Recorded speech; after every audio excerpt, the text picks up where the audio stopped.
Good morning, ladies and gentlemen, football fans and Eagles fans alike.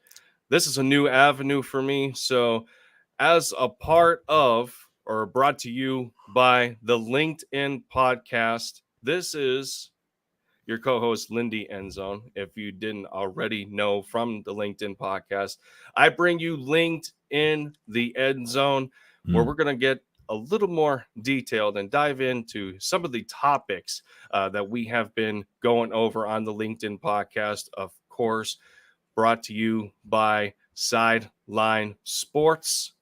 And for a special treat on this episode here, again, I wanted to give a big thanks for the man to my right that volunteered to join me for the very first episode. Joeyshakes Squad, stand up. He is in the house for this one, and we're gonna have a lot to unpack in a shorter amount of time from what we've been used to in previous episodes talking together. But Joey, how's your morning going? It is the end of the week, man. Friday is here. What's up, buddy? I'm good, man. We haven't done this in a year, and I'm glad to get on finally. When I, because my time is limited these days during the week. So, we have a game in a couple days, and there'll be a lot to talk about. We haven't talked, in a bit. So definitely about the, what's been going on between week 1 till now, and the differences of what's been going on with the trade deadline. So it's a lot going on with the Eagles now, and I'm happy to be on. No doubt. I did. Yeah, I definitely appreciate that, man. But no, I did notice that you've been a lot busier as of lately. Between the amount of content you've been producing on your channel and then the side project that you got going on, being as big of a horror movie enthusiast as you are.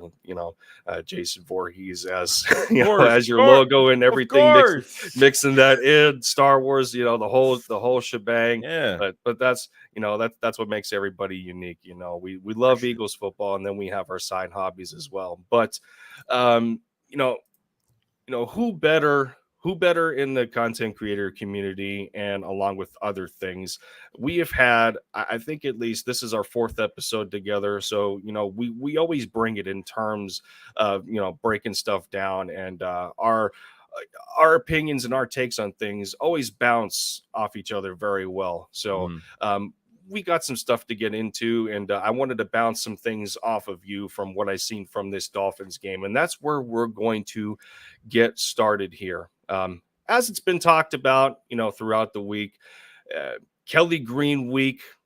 This was kind of a Super Bowl-esque preview, if we wanted to say, between NFC and AFC. Dolphins coming into Lincoln Financial Field. Everyone's kind of thinking, well, how are they going to attack the Eagles? This is a team that dropped a 70 burger on the Broncos, and for dropping a lot of points on the Broncos. I will have to mention that the Eagles should know that very well too. Let's remember back to 2017 when Carson Wentz and company dropped 50 on them at home as well. So we're kind of used to bullying the Broncos in those cases. So right. But we go into this game, and I had to watch it again. And we'll start from the top here, from what I noticed in the notes that I got up. So we get into the first quarter here, and we noticed that three out of the 5 Eagles scoring drives took up at least 6 minutes or more. So that's very vintage Jalen Hurts and Eagles style of offense. But we get into the first possession. Their first 3 plays were run plays, so that kind of shocked me. I don't know what your take on that was. We're used to them passing at the wrong times a lot, with Brian Johnson trying to figure this out from a coordinator's perspective. But they come out of the gate, they run 3 straight times with DeAndre Swift, and they start to get the pass game going. They get into the red zone, and you see 2 quarterback draw plays, especially on the 3rd and goal situation. So it's like at the beginning of the game, we go through that first possession, and I have to wonder what was going through your mind at that point in time, seeing that we start the game with the ball, the Dolphins defer, we march all the way down the field, and we just end up with a field goal. Oh, between the 20s, I'm always I think they can get the ball downfield easily. It's just once they get the red zone, it's just like the play calling changes. They don't have a significant run game from the 20 to the end zone. They put in Kenneth Gainwell, they take Swift out. They do, maybe inside zone, and or they, run with Jalen Hurts most of the time. And I think, we'll talk about the injury later on, but I think part of it, he's been hit way too much this year. You had 4 running backs on your roster, and Rashad Penny's not even playing. I mean, already reports that they're keeping him for a post run, which I don't get how you're not giving him snaps at this point if he's your bigger back that can run between the tackles. But yeah, I mean, it's really, running the football is 100% important, but using the specific running back of choice is definitely a lot more important. And I feel like the Eagles have just not figured it out yet. I don't know why they cherish. I feel like when Kenneth Gainwell's in the game, I feel like your offense loses juice. I feel like you have more juice for your offense when Swift is in there. Because it's really QB run, it's inside zone, it's maybe a screen. I mean, it's just the Eagles scored in the red zone against Miami, but it just they could have done a lot more. They probably could have scored over 40 points on this team, or close to 40 points on this team, regardless. So I think that's been like the even keel with even coming from the Jets game where they barely ran the ball. They got to run the football, no doubt. But red zone play design is a mess, and it still is, and it's still a problem, whether they won against Miami or not.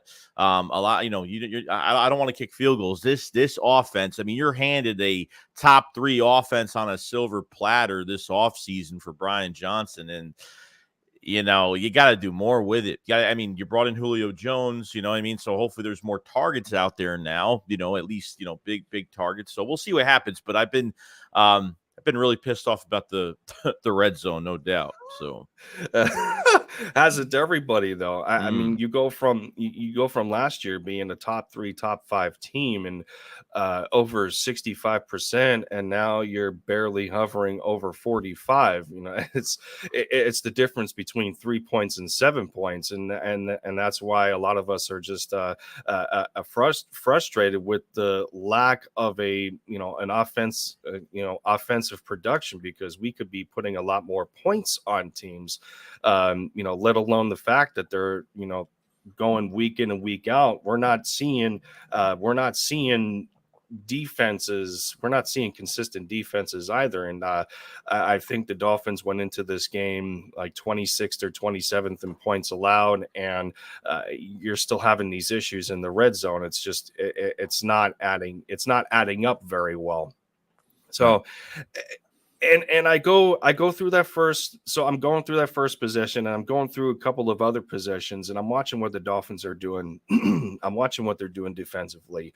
And from what I got in my notes is that they were playing fast up front, in a base 3-4, they're playing fast. They got most of their backers up towards the line of scrimmage, but the Eagles were doing just enough to keep them honest with DeAndre Swift when he was in the game. And then we know how well they like to do this running back by committee, but it's been up and down the last few weeks. And I'm thinking, well, wait a minute. The last time I seen Boston Scott on an offensive snap where he actually does something was against the Rams. And then from then on there, it's only really been a mix of DeAndre Swift and Kenny Gainwell. And I understand why, because Swift has the dynamic where you can split him out. He can take the wheel routes. He can run other routes that are, that can be assigned to wide receivers. And I get all that.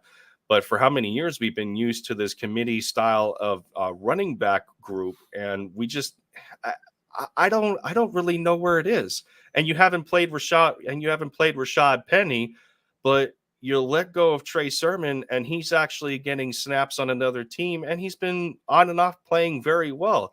So this running back core, and the way that they're being executed offensively has me really confused.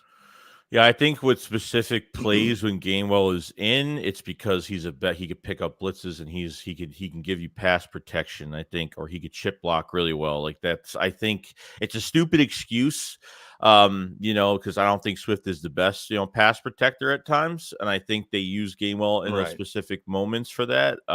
Which it's like keeping Aaron Sipos just to hold the ball for Jake Elliott because he can kick better with him holding the ball better. It's the stupidest That's crap I've right. ever heard. You know what I mean? So you got to Swift is just, I'm sorry, but how they used him from the beginning of the season when even the first game, he barely had, barely even three snaps, barely even used him at all. And then kind of figuring out what he could do. We know he, like you said, he has that dynamic. I mean, you could put him out as a wideout. You could do anything with him. I mean, I don't even see screen passes with him in this offense. It's mostly tight end screen, tight end screen, tight end screen most of the time. I really don't see much else, but I like that they're using Swift in the passing game, which is great. I'm glad they're at least doing that. So, on top of the weapons you have, you get Swift in open space 9 out of 10 times, going to make the first guy miss, the second guy miss, and he'll get those extra yards on physicality, which is awesome. But I think Kenneth Gainwell, because really after this year, okay, Swift is here for a year, Penny's playing for a contract himself going forward, and you're going to be down to Kenneth Gainwell after this year all over again. As much as I want to re-sign DeAndre Swift and keep him here because he's just that special, and he's a guy that could tote the rock 20 plus times if you really have to. And I'm not saying they should do that, but you have the option there if you really need him more times in a game or if there's injuries or something like that. So I think Kenneth Gainwell, to me, is going to be nothing better than Josh Adams leaving here, nothing better than Wendell Smallwood leaving here. I think if Kenneth Gainwell goes to another roster, I don't think he's going to do much of anything around the league. I think, obviously, everybody benefits from this offensive line.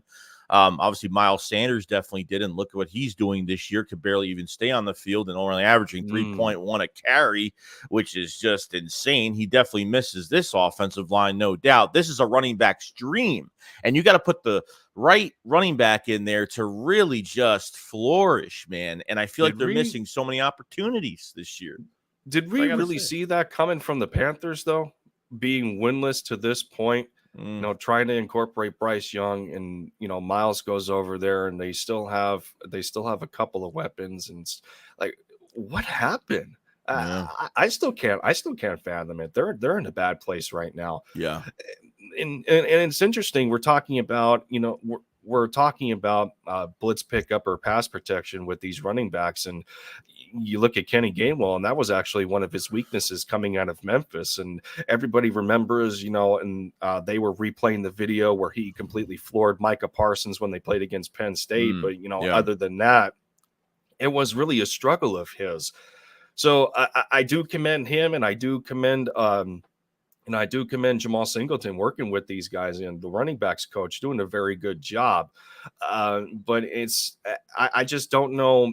I don't know where the dynamic is. I don't know where the usage is. You take out of this game, the Eagles ran the ball 34 times, but you take 11 of those out from Jalen Hurts, whether it be from draws or just him scrambling out of the pocket, which he kind of did at a minimum, and we'll get to that in a second.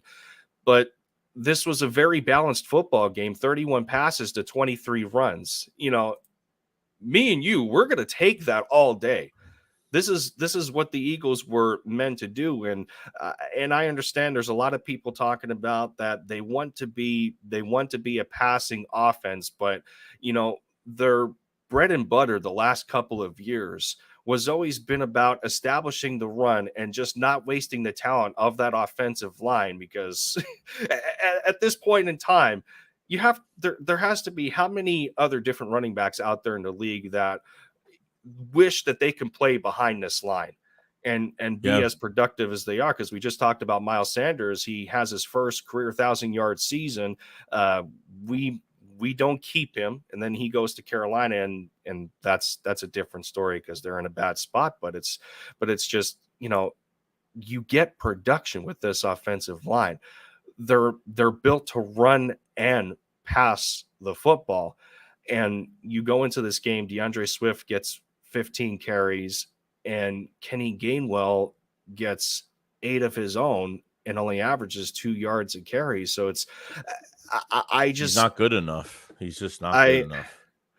I mean, it's very perplexing to me, because last year he seemed to have that it factor to him last year, where he was getting the opportunities and he was making the most of them. And then you get into this year and you're trying to figure out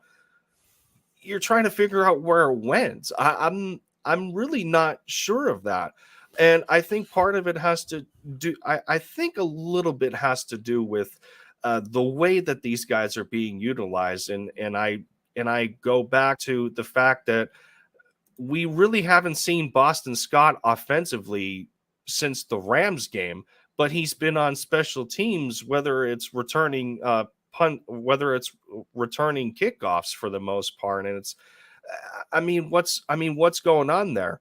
Boston Scott brings a little bit of his, a little bit of his own kind of talent, and you can say that he and Kenny are, they do have a lot of similarities, but I don't know. To me, Boston can get smaller than Kenny Yeah. between the tackles, and I think he just diagnoses. I think he just uses the gaps a little better than Kenny does. Kenny a lot of times tries to bounce outside. His patience works against him instead of for him. He's stuck. He's stutter stepping at the line of scrimmage, waiting for something to open. It breaks down, and then he gets either stuffed at the line or a gain of about 1 or 2 yards. So I'm really not sure where Boston Scott is. Yeah, I don't know. I think maybe there has something to do with like when they're utilizing certain running backs that defenses are kind of knowing what's going to happen. I don't know. They're not keeping it close to their chest when it comes to how they're using I don't know, these running backs in certain ways. I think it's been an issue since the beginning of the year. Like yeah, I mean, I think Boston Scott is the second best back on this team. I think he because like you said, he's sneaky and like he's got that big lower body, and he's just it's hard, but the offensive line in front of him, Boston Scott can get some yards for you.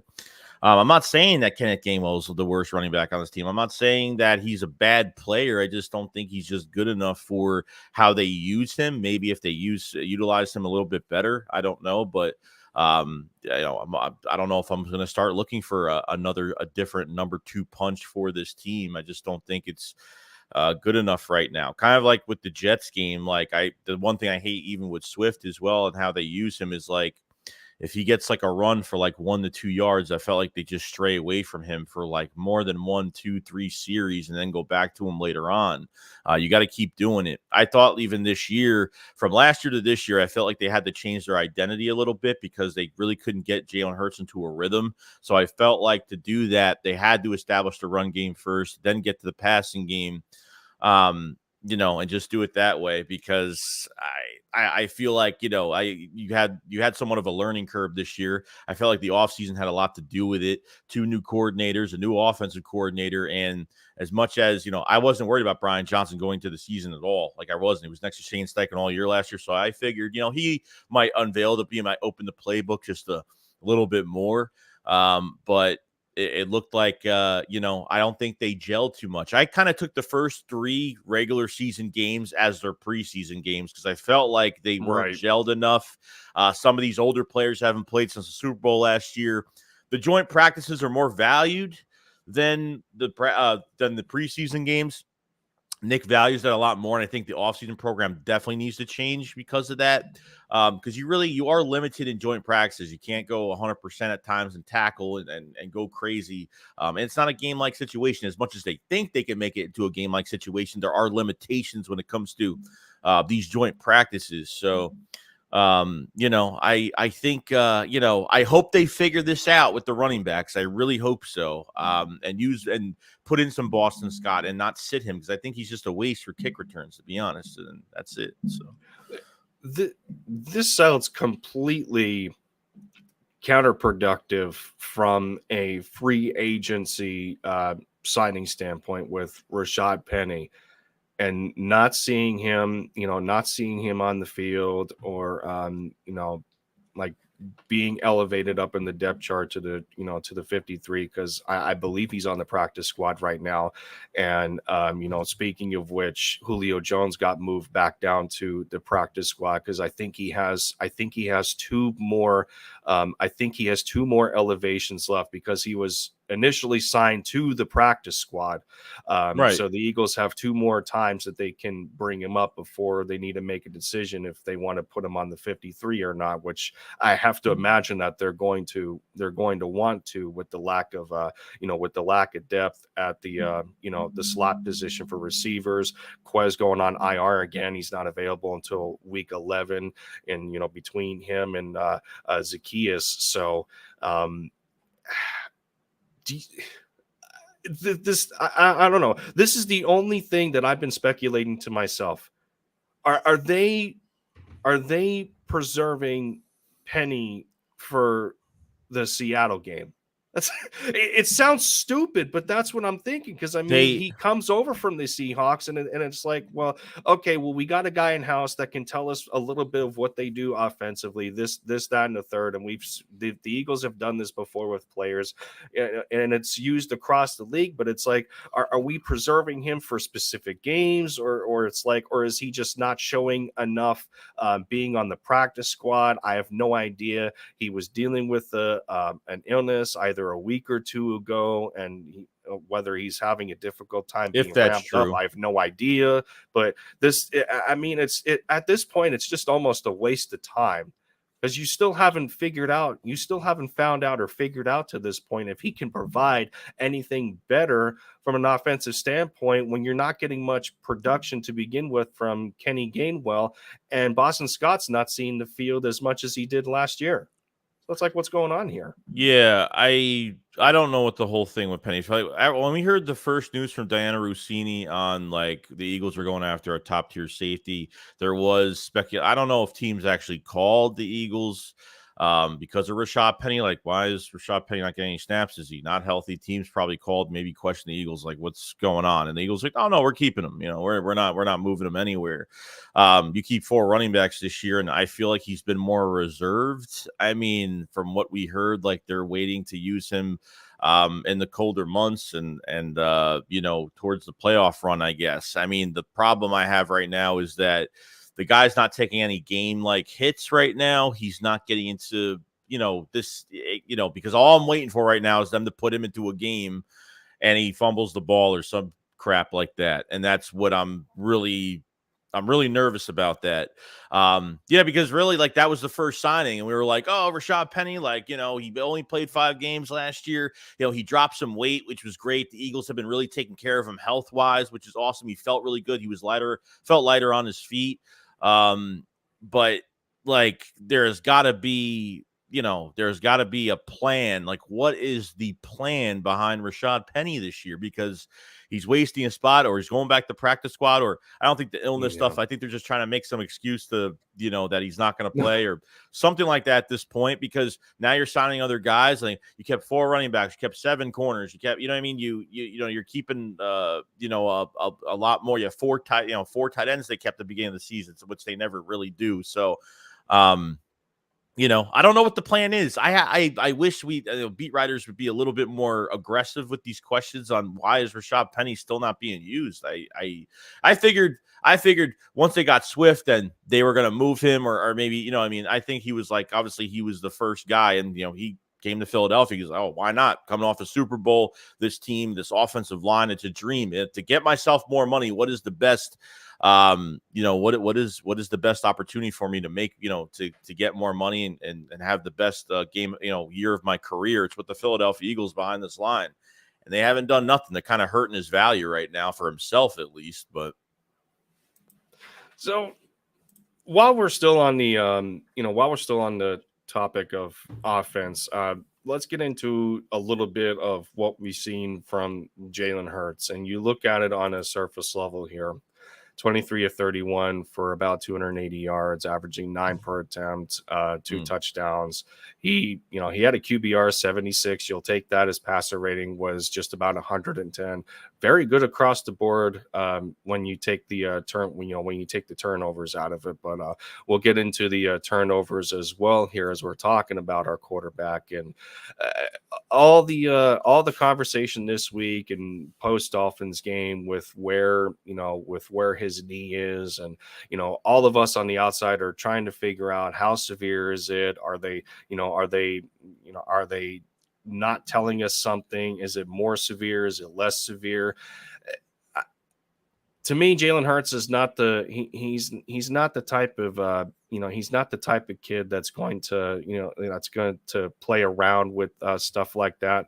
And I'm not sure where the Eagles are at that point. I don't think they want to increase any cause for concern there. He hasn't been listed on any injury reports. But a couple of things in watching this Dolphins game that stuck out to me was, and it makes more sense now with it having to do with his knee. And you watch that first possession, and you watch a couple of other possessions offensively, and some of the passes he's been sailing. So if he's having a knee issue and it being his left knee, that's his planting leg. So if there's a little bit of pain there and what have you, I'm thinking, he's trying to exert a little more energy. He's trying to put a little more on the football, and he's if there's some sort of pain level, he's trying to balance it. And I think it's working a little bit against him. But you look at that, and then you look at the turnovers and everything. The fumble that he had on the third down, he's sitting in the pocket a little bit longer from what we're used to. And I'm trying to figure out the level of concern here going forward, especially when we get deeper into the schedule. You're playing harder teams, and you're trying to preserve your home field advantage throughout the playoffs. I mean, what we've been seeing from Hurts and the lack of his mobility and some of the turnovers, where is your level of worry, your level of concern, and how Jalen has been playing lately with that? I think it comes to comfort in Brian Johnson's system. I think I say this in a lot of videos, and people disagree with me, people agree with me, people think I'm wrong, people threaten me sometimes, but that's besides the point. I think it's down to, I think Jalen Hurts took a lot of hits early this year. And then he was wearing this, the knee brace thing or whatever it was during the Miami game, or he put it on, and people were kind of like, okay, everyone thought he got hurt with the, on the left sideline when he got tackled on the left sideline. Then he kind of slowed down a little bit. But I think he ended up getting hurt early in the season, not even the Rams game, because I think that was the wrong leg when he got, hit, like those two defenders came at him from each side. I think he was hurt very, very early in the season. And I think they really hit it. And I feel like it has not benefited Hurts in a lot of ways. I think they have forced him to. I think the coaching staff has been saying in his brain, like, let's, don't take the unnecessary hits, because there are times where he's running with the football in his hands and he's very indecisive. He's like, should I run? Should I pass? Should I, where can I go? If I go this way, I could slide. If I go this way, I'm going to run into, he's not running into players like he used to. Like early in the season, he was running into a lot of players on the run. So I feel like it has a lot to do with, the coaching staff prying into his brain that he really needs to protect himself better. And I think they're forcing him in the pocket a lot longer. And that's not the Jalen Hurts we know. Because it's very, he's not bailing out as early like he used to. Since he senses some pressure, he bails out to the left, he bails out to the right. I feel like that's what's going on. I could be wrong, maybe, but I feel like 100% this injury came from early in the season, and they're just, we need this bye week in a couple weeks. We really need it. Yeah. I think we've been noticing it. A little more on a week-to-week basis. Yeah. And it was, I think the play for me where I'm like, wait a minute, he's slowing down here. It was the scramble. It was the scramble to his left, and he's going to the sideline, and it's like he usually has the speed to outrun a DB there to the sticks, but he's going out of bounds, and you notice him starting to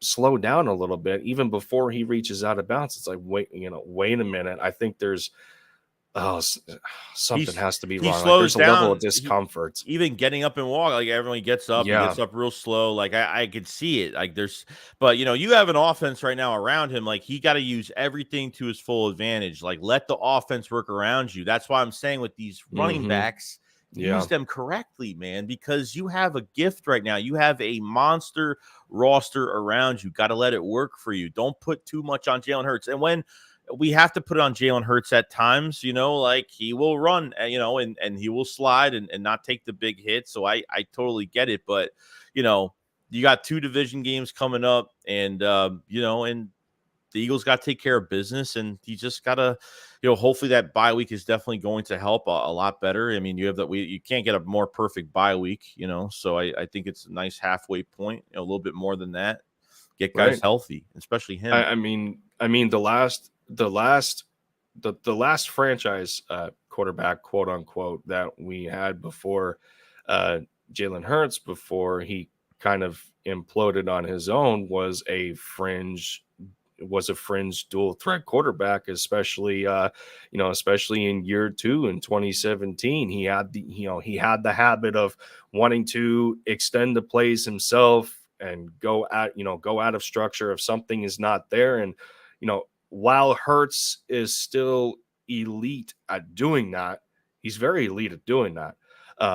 While he's still capable, the more you subject him to contact, the more you don't utilize the run game to protect your quarterback, especially the fact that he's dual threat. It's a little different with the pocket passer, but the less you do that, the less of a shelf life he's going to have, because you're just going to keep subjecting him to injury. And something's starting to rear its ugly head, and it's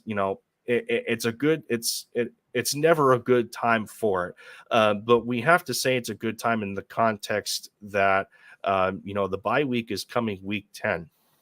But in order to get there, we have to go through Washington, and we have to go through Dallas. So and then we remember the talk during, and then I think it was I don't think it was during the game, but there was the talk about getting Marcus Mariota ready and everything, and everyone's like, whoa, wait a minute, what's going on here? But I mean, I just we've already went through this once, and this guy had, Carson had a double ligament tear in his knee. We went through it once. We don't want to go through it again. We need to better preserve our quarterback and, try to control his tendencies to not pull the ball out of the running back's belly and take it for himself. There needs to be a level of preservation there. And it just seemed more apparent in this Dolphins game in the wrong way. Yeah, I mean, so I mean, certain decisions are gonna have to be made during, like, when it comes to, like you said, like, whether it's these read options or you're giving the ball or you're keeping it for himself, and it's tough. Like, there's tough decisions that have to get made, whether you're keeping the ball in his hands for certain plays, but you don't want to do it so much because now you have this lingering injury going on. And I get it. I think that's why you sign Julio Jones. That's why I think they have to start, that's why they're going to pass a lot more. They're going to give him as many weapons as possible. This way he get the ball out quick at times, and and kind of sustain this thing till it gets worse.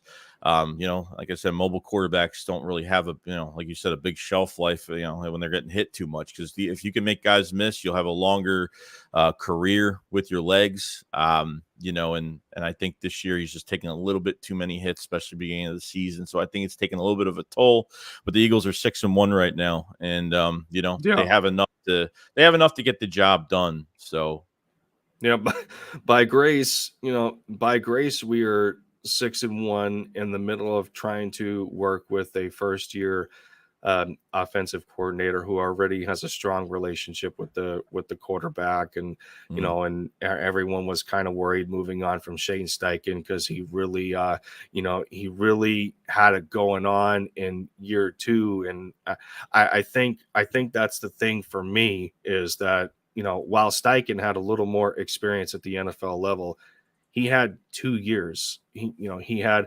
1 year of kind of a preparation stage for developing this offense, and then it came into full effect year 2, and we felt like we were on top of the world. But the situation is different because you have a coordinator coming off of a team that went to the Super Bowl that unfortunately lost. So there's a strong level of expectation there, and it really changes things. But I think all things considered, with what we've been doing against certain teams, Brian Johnson has been doing I think Brian Johnson has been doing a decent job. You take the red zone issues out, and then you take some of the situational awareness out of there, and making the wrong play calls, like take just like I was saying with the red zone, where they do a draw on 2 of their downs, and it was okay, first and goal, okay, I'll take that there, that's fine, as long as you run the ball on second down. Second down they get not much at all. Third down they try it again. Why? When you already know that your quarterback's dealing with something, but you're trying to mask it in a way to look like nothing, and it just doesn't make sense to me. But I want the next thing I want to go over here offensively, these turnovers with the quarterback. And I know there's people blowing this out of proportion right now with that. Oh, he has 10 total turnovers in 7 games, and he only had X amount of interceptions last year, and he's already close to tying it, and this, that, and the third. But I think it's a product of a couple of things here. You have a new coordinator in. He's trying to figure things out. But at the same time, I'm not sure where some of Hertz's processing is. And we're going to go over the play that was a pick six. And I had to go back and watch this again. And I'm hearing 2 sides here. And I'm hearing, for one, okay, well, that's kind of bad luck. It deflected right into Jerome Baker's hands. He was in the perfect position to return that for a pick six. Eagles are deep in their own territory at that point. But I had to look at the play again, and I'm thinking to myself, and I'll ask your take on this, but I look at it again, and I'm seeing that the Dolphins are in a cover 2 look, and they have, on the right side of the formation, when you're looking at the end zone angle from the Eagles side, you're on the right side of the formation. They have, and I keep forgetting his name. I have to look at it quick here. Kader Kohu. They got him. He's not even in a defensive stance. And I'm looking at it again. It's looking like a cover 2 where you're blitzing Kohu out of the slot. And I'm like, well, wait a minute.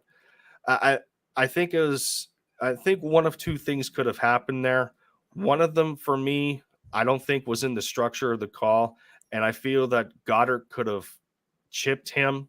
I think he could have chipped him on the blitz a little bit to try and slow him down, for one. But the second thing is that I was hoping, after looking at it, that between the communication of Brian Johnson and Hertz, that he would have diagnosed the coverage a little bit better to know that, wait a minute, okay, Kohu doesn't look like he doesn't look like he's going to go back into coverage. Like he doesn't necessarily look like he has an assignment. You look at the left side of the field, who's in coverage of Devontae Smith, they're in a defensive stance. They're ready to backpedal and all that just to play coverage on him. I look at the right side. Kohu's not doing it very much. He comes in on the blitz. He's right in Hurts's face. He's right in Jalen's face, and and he decides to try and throw it between a mini goalpost of the dude's hands because he's going right above his helmet. And I think his target was Goddard on that play. But if it worked a little more in their favor, AJ Brown was wide open before the safety came down and crashed on him. But I need to hear your take on that, because I think that interception could have been completely avoidable. Instead of talking about it being, oh, that's just bad luck on the part that it was a pick six and all that. But to me, I think that could have been completely avoidable if they checked out of that play and split Swift out wide to that side, because you had one less defender over there. What did you think on that pick six? I mean, it's a fluke play. I mean, I don't take much out of deflection interceptions. I really don't. Right. Like the 3rd and 9 against the Jets, I definitely take a lot into consideration with that, because if you take the sack or you throw incomplete or whatever, you punt the ball, you pretty much, I would say, you'd win that game.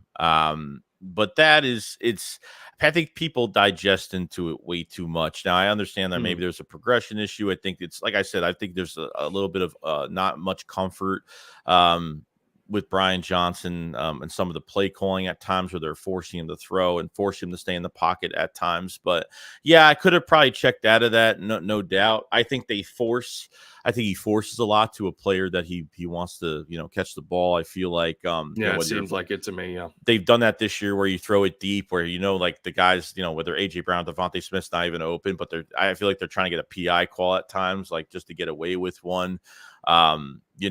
Even like that little slant, on 3rd down, when Eli Apple in coverage on AJ Brown, like that one was just like, dude, like, why? Because that go-to play has worked a lot of times this year. And then later on, like we did it 2 more times and it worked. We did a couple brotherly shoves and that was pretty much it. So I was trying to figure out that play for myself too. And I'm looking at it, and I think I see where the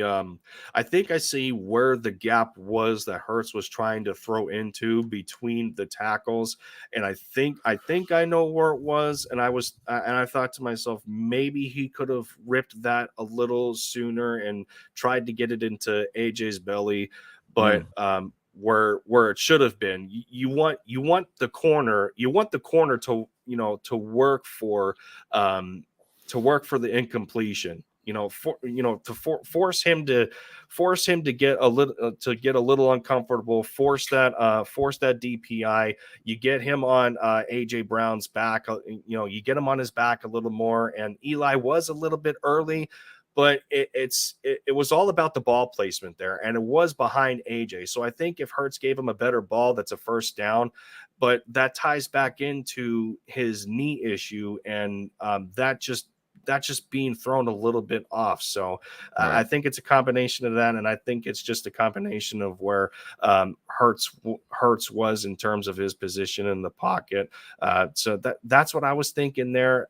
I didn't look any further into it. I think he could have gave him a better ball. Maybe not. I have no idea. It's kind of hard when you're only 6'1" and you're trying to throw over DTs that are, 6'4", 6'5". They're getting, they can get their hands up and try and deflect it and everything. So that's what I thought on that one. But other than that, offensively, I think, I think we can give them a high grade. Offensively, overall in that game. Obviously, we had 31 points. I think we were 4 of 6 in the red zone. And the one big thing to me that they were able to get back on, was time of possession. And that's what we're mostly used to with the Eagles, is dominating time of possession. The Dolphins only had 244 yards of total offense. You keep it out of Tua's hands. They held the ball for almost 13 and a half more minutes than this high flying offense did. So, I think for a letter grade on, the Eagles offensively for this game, I gave them where was I at? I think I was at about a B plus for me. Where were you? Where were you at with them offensively in this game? I mean, I think they did enough. Like, it's you're facing a pretty good team. Right. I know this was a week where another a set of corners were out with Xavier Howard and Mm-hmm. Jalen Ramsey, and then the Jets, they were missing three and we couldn't do much of anything. I think at this point, like, is this the game where they hit on all four cylinders on offense? No. And I know we're trying to look for that complete game, where they totally dominate because, a lot of games last year, the offense totally dominated. I get it, but this year is this year for a reason. And I think it's getting better every week.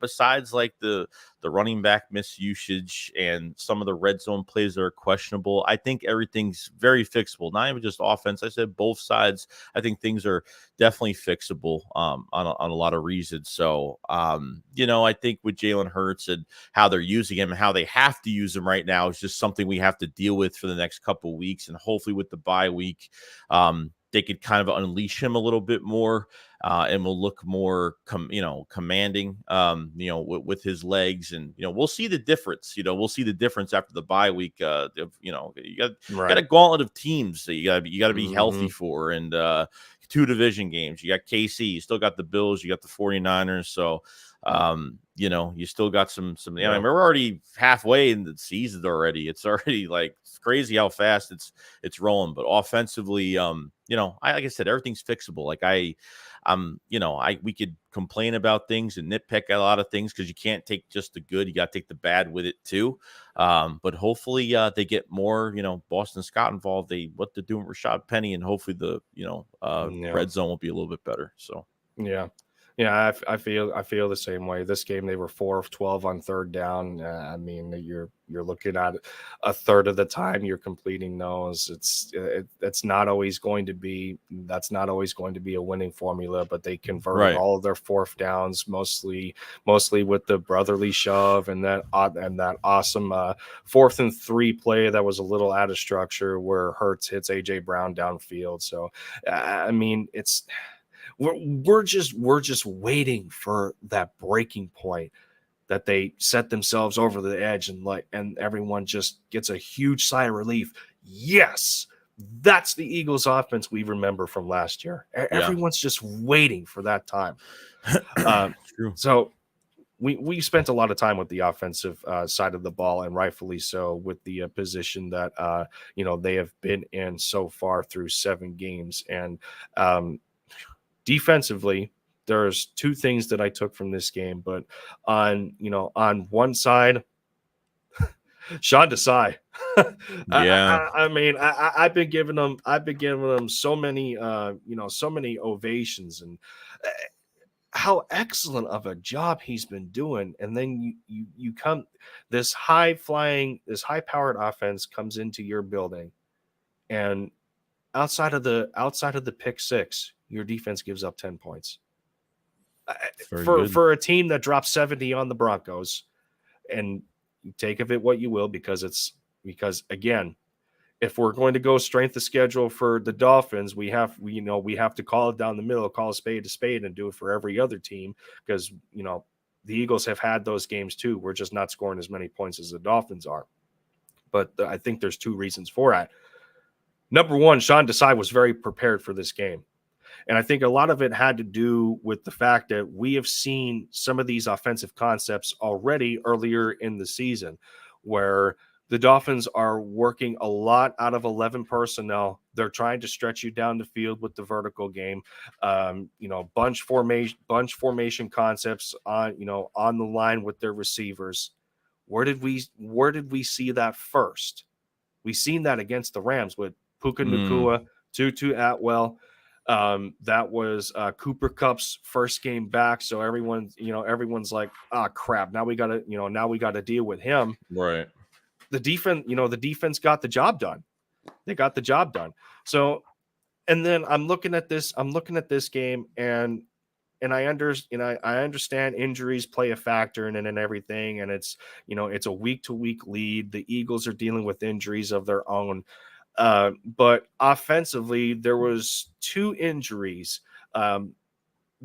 hurt the Dolphins pretty considerably to me. Number one was the fact that they didn't have their starting center in Connor Williams. So that's just like asking us to take Jason Kelsey out of the game and see how consistent we are. So there's a little bit of a context there. The second one is, who has been a massive contributor to the Dolphins offensively, and they didn't have Devon Akaney that game either. That speedster of a rookie at the running back spot, but they still had Raheem Mostert, who can be just as productive as a very good number two.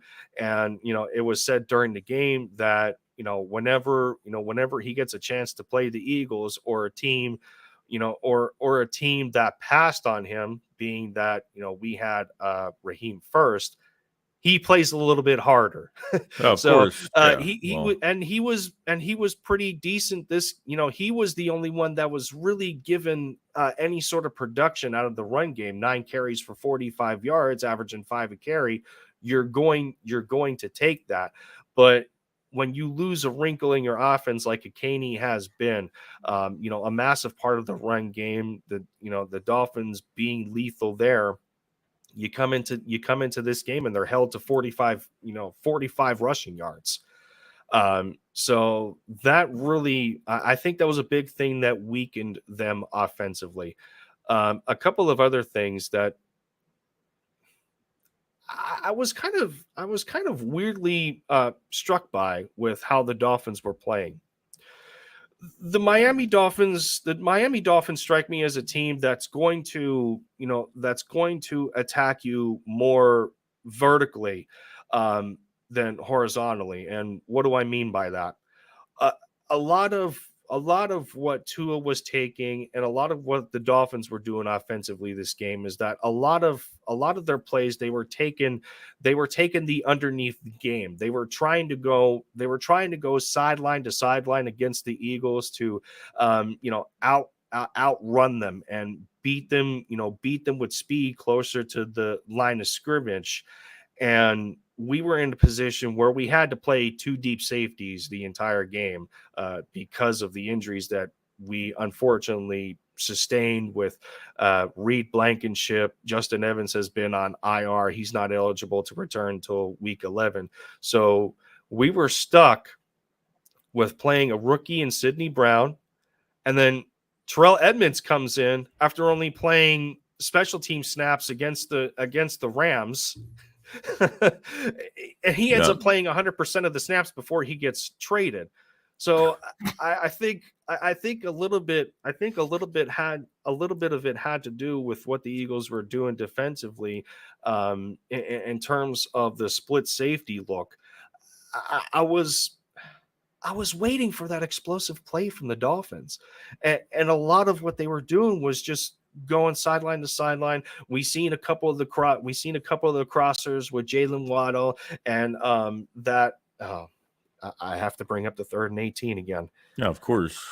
The one with Cedric Wilson where he crosses the face of the defenders, and I think everyone's trying to blame Slay on that play, and I think it had something to do with Edmonds. I don't remember, but I don't know what happened with the Dolphins offensively that game, that they just didn't do enough attacking down the field, knowing that the Eagles aren't playing a single starter at the safety position. What did you see from the Dolphins offense? Did it look the same to you as the games that they have played previously? Because that was just my observations. No, I think they attacked a lot more teams vertically down the field, no doubt. I think, all the misdirection, I thought we were going to get clogged up a lot on a lot of the misdirection. Like Tua's got a handoff that goes behind the back, all this crazy. Yes. The Eagles were so good at their eyes. These linebackers were getting tricked out. Yes. Sidney Brown was playing with a lot of physicality. He wasn't making a lot of plays, but he was knocking people on their ass the whole entire game. I feel like, the 3rd and 18 was really the only thing I really got pissed off over, but I feel like this defensive line, you you put pressure on Tua, and we resulted in a pick from Slay. So good things came out of it. You had to, since they didn't have a Kane in this game, it was definitely it was definitely big for this defensive line. I think the defensive ends with Reddick is starting to catch his stride now without having that cast on now. I think really starting to catch his stride. And I just feel like if you give like the 3rd and 18, there was no pressure. Like it was just, he had all day to throw that pass. And I didn't care if it was 3rd and 18, 3rd and 25. I said right before that play happened, I was like, he could lob this ball downfield. And this is the best. This is the best team on the Dolphins roster they faced. Okay. I looked at, they put 70 on the Broncos. Historically, everybody was like, oh my God, they could break the record for NFL points in a season. Everyone's all nervous about facing Miami. But they got killed by the Bills. And then against the Giants, they scored 30 points on them. But I don't think Tua had a couple bad passes in that game. I thought the Giants ran the ball well on them that game. Like there was just something there. I was like, I feel like when they face the Eagles, that this is the best. I think it came down to the trenches, really. I think the Dolphins are good in the trenches. I think the Eagles are better. I think they are the best on their schedule right now when it comes to the trenches. And they got a little sample of that. And I think Sean Desai, really the past few weeks, has really made second half adjustments really well. And I think overall this has been the best game he's played, because even when Jalen Waddle was catching the ball, or it was like every time Tyreek Hill was in motion, it was almost 9 out of 10 times he was getting the ball on that motion. And I liked how they didn't automatically tackle him. Like they didn't just go in for the tackle. They contain, wait for some teammates, and then go after him, which I thought was good. I mean, holding him to a little over 80-something yards it's a good day to hold Tyreek Hill. You're never going to see another Tyreek Hill in the league this year. I mean, Tyreek Hill is Tyreek Hill. The touchdown was unfortunate, though. And here's the problem that I'm having is that we actually started playing press. I mean, we actually have been moving up the past couple of weeks. We've actually been moving the corners up just a little tiny bit more. There's certain times where I saw Slay off 10 yards. It's just, it's just what we have to deal with this year. Yeah. But Bradbury wasn't physical enough on that play. And then I think Edmonds did not understand what his assignment was. So, yeah. But the problem I'm having is if you're playing press and you need that, you're going to need that safety help. Like you're up there, and I'm like, oh yeah, Bradbury's up there. Here we go. And then he just mirrors him. You know what I mean? Like not getting a hand on him. The difference when I saw Eli Ricks get his hands off the line on Tyreek Hill, and look what happens there. I mean, it's amazing how many undrafted free agents have started in the secondary. I have never seen that with a secondary, giving guys opportunities and chances, whether it's Job or Goodrich or some of these guys. Some of them didn't play fantastic. Even Josiah Scott, as I think a quick fix signing that we had with him. I feel like with Josiah Scott, knows the team, knows the players. So I get why they signed him. His name wasn't called very much either. No, I didn't hear his name called. He was fine. Do I think he's the answer the rest of the season? No, definitely not. But I feel like there are some things going on now the Eagles could definitely improve with. Now Bradley Roby with the shoulder might be out another week. Could show up by the Cowboys game. So not only do the Eagles don't have their starter at nickel, but they don't have any depth either. And I don't think, like I said, Josiah Scott is just not good enough at this point. But I think, like Desai talked about, how do you beat speed? You beat it with physicality. And I think that's what the Eagles did. And like I didn't go into this game thinking they weren't going to give up a big touchdown. I figured there was going to be one in there sooner or later. But like I said, with Bradbury playing that press, and for knowing that Terrell Evans just can't cover an area with nothing. I mean, he's got bad eyes. He's just got bad. His athleticism is just not good enough. And there was two things. There was two things I noticed on that play, specifically. One I already alluded to is that James was not physical enough for me. Like, get some hands on the receiver, slow him down a little bit in the progression of his route.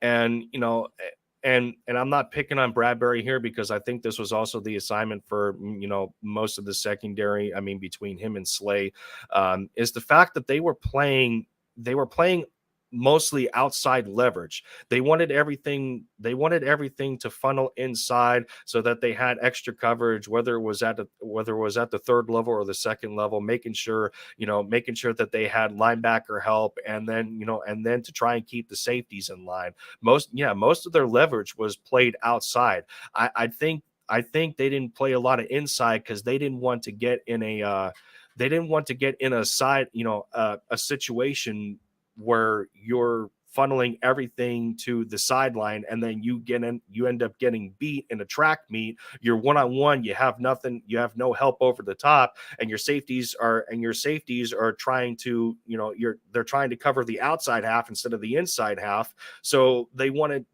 to condense everything from a physical standpoint, like you were alluding to, beating speed with physicality.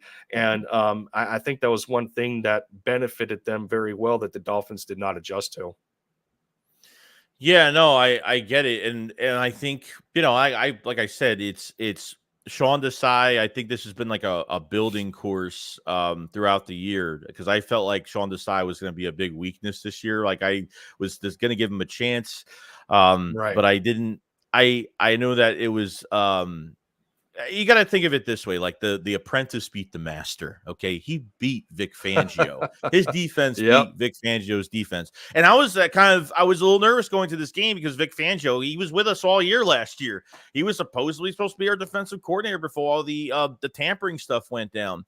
So I felt like this is a guy that's learned under Vic Fangio as a quality control guy for a few years, took over with less talent for a defense in 21 with the Bears as a defensive coordinator, and was top 5 and 6, top 10 against the pass. And he was only bottom 10 against the run, but obviously that's not an issue this year. He's got a night and day roster from 21 to now the 2023 Philadelphia Eagles. So I've been watching some of the all 22 stuff. It's amazing what Sean Desai has done. It's almost night and day. I said this about the offense. Okay. I felt like adjustments were not being made. I think they're getting better, but I think adjustments were not being made. I think the Patriots game, even the first game of the season, was a little crazy. I understand we had a short week. I understand we had 2 games in a week, which is not was not great for us to have 2 games in a week. But when it was a bad weather game and the Patriots were looking sluggish and their offense was just very sluggish that game.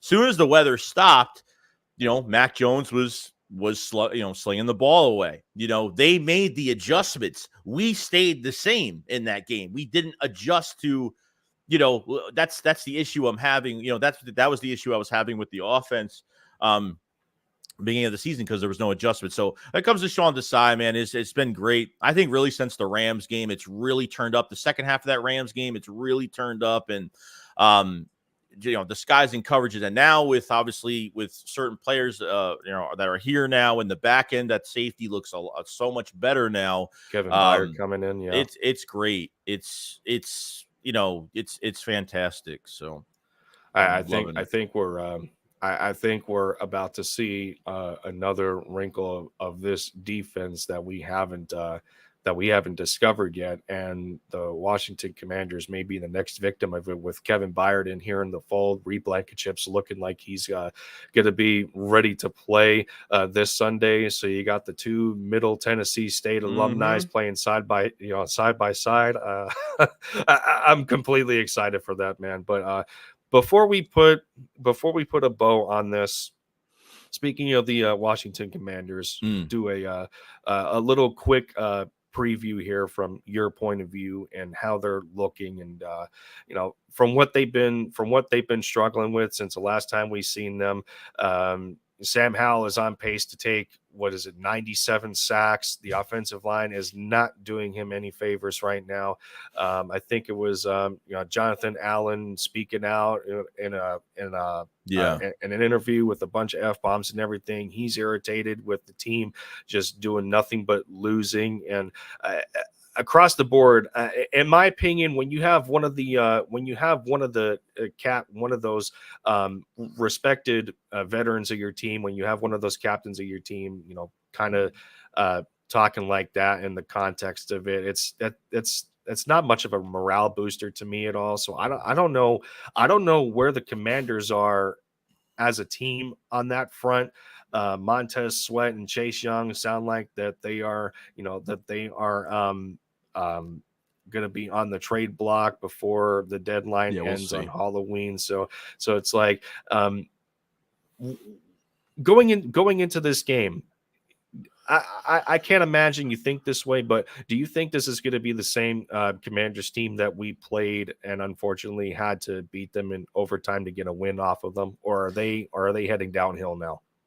I mean, I don't think they're heading downhill. I mean, I still think they're a very good team. I think their offense is very good, and Sam Howes looks very promising for them. That's what I'll say, because after coming out of that overtime As a game, first year starter, yeah. Yeah, I mean, I gotta say, I mean, you got to deal with the adversity. You know, I get it. But the Eagles, I think, made them. They're a good team offensively, but I think they made them. They made them look way too. They made them look a lot better than they were. I mean, they gave up easy yards with wide receivers and tight ends coming off of the line so much. He only had 11 incompletions that game. I mean, that's it. Mm-hmm. I mean, it was they made him look a lot better and a lot of short passes. And this defense has changed over that course. So I'm expecting, I mean, I said that game, I said they're going to sack him. They should sack him over 6 times, but that didn't happen. They played a little too cautious defensively. Terry McLaurin's a beast. Doesn't matter where you throw the football his way. He'll catch it. He's one of the best contested catchers in the league. Between Robinson and Gibson in the backfield, their offensive line has been struggling. I don't care what Jonathan Allen has to say. I mean, they're gonna be pissed off. They're gonna be pissed off. Losing against the Giants, really embarrassing themselves at that point. Like I said, it's always any given Sunday. It's any given Sunday. Anything can happen. Doesn't matter what record. Doesn't matter. This is the NFC East, matchup here. So you got to win these divisional games. It's very important. And I'm expecting the Eagles to be a little bit more aggressive, a little bit more creative defensively, and offense I'm fine with. Defensively, I think this is where they really, they took a nice step from that Miami game the last couple of weeks with with the adjustments and the way Sean Desai's playing right now. So I'm expecting that the Eagles are going to be a little more successful. I'm expecting the Eagles to separate a little bit when it comes to this game. So that's what I'm hoping. We'll see.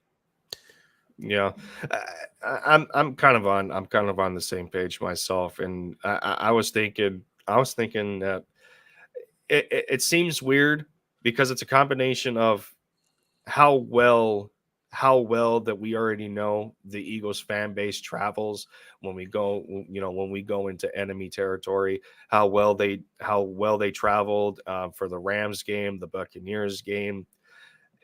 I don't know. It's weird. We always seem to play better at Washington than we do at home.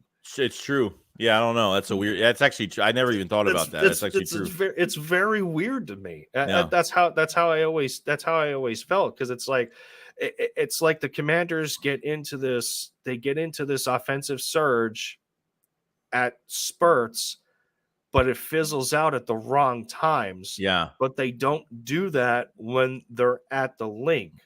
And so I don't know. I don't know. But yeah, man. I was just gonna get a little small preview with the Commanders and everything. But outside of that, I think that's going to do it for the first episode of Linc'd in the End Zone. I think we went about an extra 10 minutes or so, but that's no big deal. Like I said to you backstage, and like I said in the beginning, the whole purpose of this being a branch off of the LinkedIn podcast was, to allow me to get into a little more detail with some of our topics and some of our talking points, and give some extra information on what we see during the games, why this is happening, why that's happening. Because between James and I, we try to cover as much as we possibly can in a shorter window. Right. But I wanted to give the people a little bit extra in terms of extra from a game perspective and whatnot. So that'll do it for episode 1. Linc'd in the End Zone, brought to you by Sideline Sports. and the LinkedIn podcast, which you can catch this evening with myself and James at 7 p.m. That is every Friday.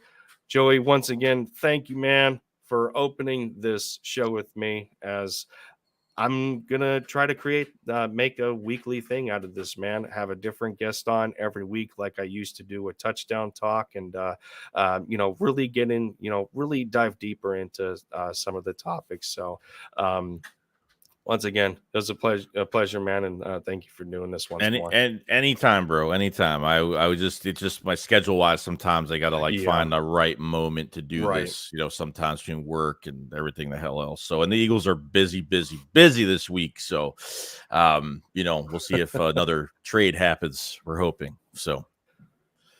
Well, that's gonna do it. That's gonna do it for Linc'd in the End Zone, episode 1, episode 2. You can catch next week, of course. Plans are still in the pipeline for what I'm going to do for that one. You guys will just have to wait and see. But as for the LinkedIn podcast, that'll be tonight at 7 p.m. Catch me over there with with my partner James. And as for this week, y'all, Commanders coming up. Flag goes fly, and don't forget, for extra entertainment / content, take a visit over to my buddy Joeyshakes channel. Please do that. Very blunt content. Trust me. It's I don't hide nothing. Okay, when things come up and when things are in my brain, they spew out the way it is. I'm not scared to say it in certain ways. So right on, man. Well, that'll do it for us, everybody. Yeah. As I said, 5 times now. I gotta end it. But episode 2, we'll catch everybody next week. Tune in for that and the LinkedIn podcast tonight. Flag goes fly, y'all. And have a good rest of your Friday. Catch you next week.